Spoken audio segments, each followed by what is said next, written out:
Hello guys, this is Pokéland Legend Tips with another awesome tutorial, and today we're gonna be talking about Guild War and how to prepare for that. But before we move into the real deal, please subscribe to the channel, drop a like. If you have any questions, you can ask us in the comments, or even join us in Facebook where we can provide you the help you need. So, of course, in order to be able to prepare for Guild War, you need to be in a guild. So that's something that goes without saying. And of course, you have to check with your leader, with your officials, and so on. If you are just a normal member, they will post something usually in a group, if Facebook, if you have a Facebook group, or usually just check the guild chat, usually in a regular way to see if they post any or just the notice as well to see if they post any instruction on Guild War or any guild related matters. That's something that you guys have to consider, and is the responsibility of the members to try to reach out to their leader in order to benefit from the guild functions as much as they can. So now we will make this tutorial more of a advice to the guild officials and the guild leaders, because that's whom actually have the power to organize the guild, and where this tutorial is going to be really beneficial to them.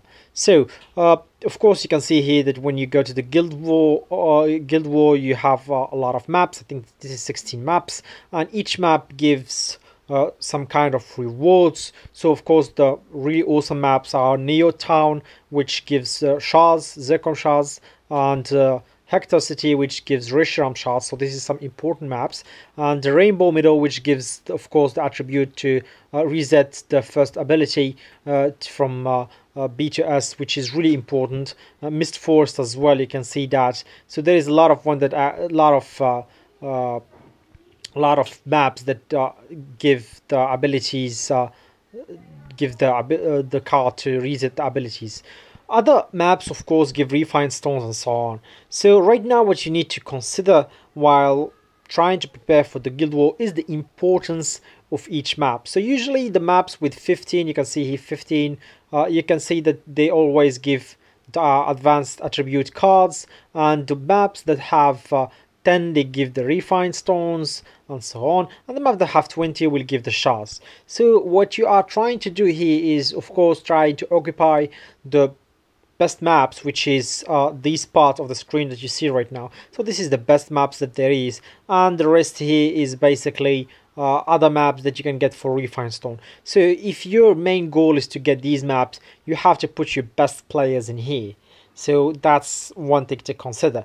But if you are a top guild or even a second guild, then you need to consider that a full map, getting second in full map, in the full Guild War, and by map I mean all this, is much better than getting first in just 2 islands, for example, because you will get, even though you will get of course you will get here the rewards only if you get first, but you're still gonna have a lot of rewards if you get second in all of these. And by rewards I mean dailies, not these kind of reward occupation rewards, since only the first one will get it.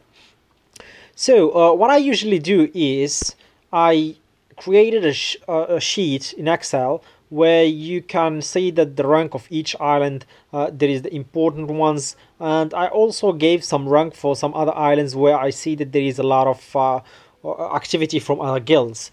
So I actually try to give positions to our best members in the guild in the islands that I need them to be in the one that I consider as really important.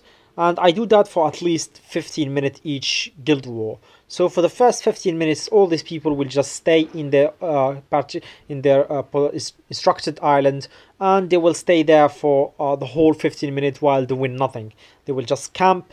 If they can bug, of course, if you can use the glitch, then of course you can use it. If you don't want to use it, that's up to you. But as long as you defend your island, you are good to go.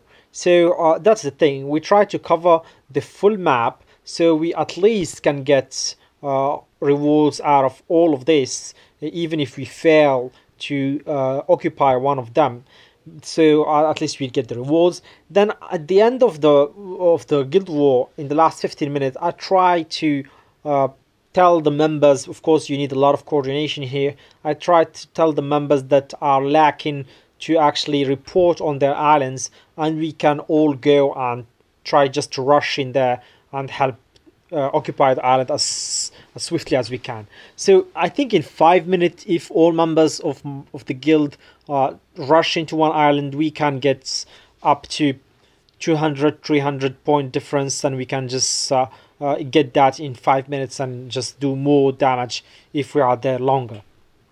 So that's the trick. Another way is to actually set teams, second teams, third teams. It really depends on your server and how I would say competitive is your server. So if your server is not that competitive, you have 2 or 3 other top guilds, and you can manage to beat them since you have mostly the top 50 players in the server, then you don't actually kind of need to set second teams. You can check the video on second teams if you don't know how to do it.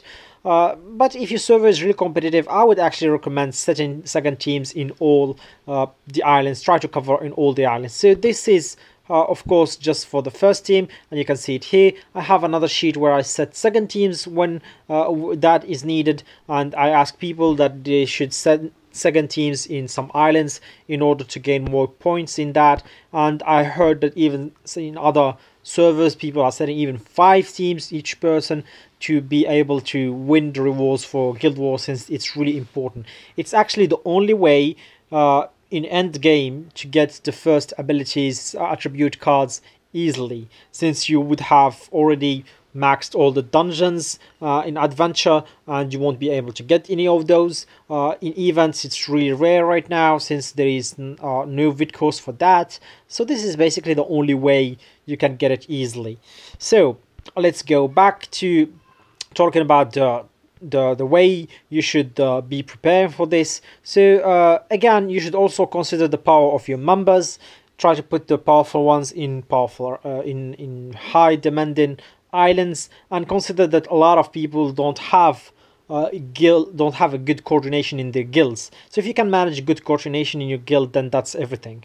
So for example, here you can see that a lot of people you can see that my guild is managing 700 points without even doing any second teams or so on, just because we have a lot of non-active people. So the non-active people that we don't have in our Facebook group and so on will just go to these first islands usually, and they will try to do damage there. But the one that we actually give rewards to are the ones that follow the orders and that go to islands that are set by them, by the instruction and so on. So I hope this was actually kind of helpful to you guys. This is the way I prepare for my Guild War. If you need any questions or you need that Excel sheet, I would be glad to send it to you. Just contact us in Facebook.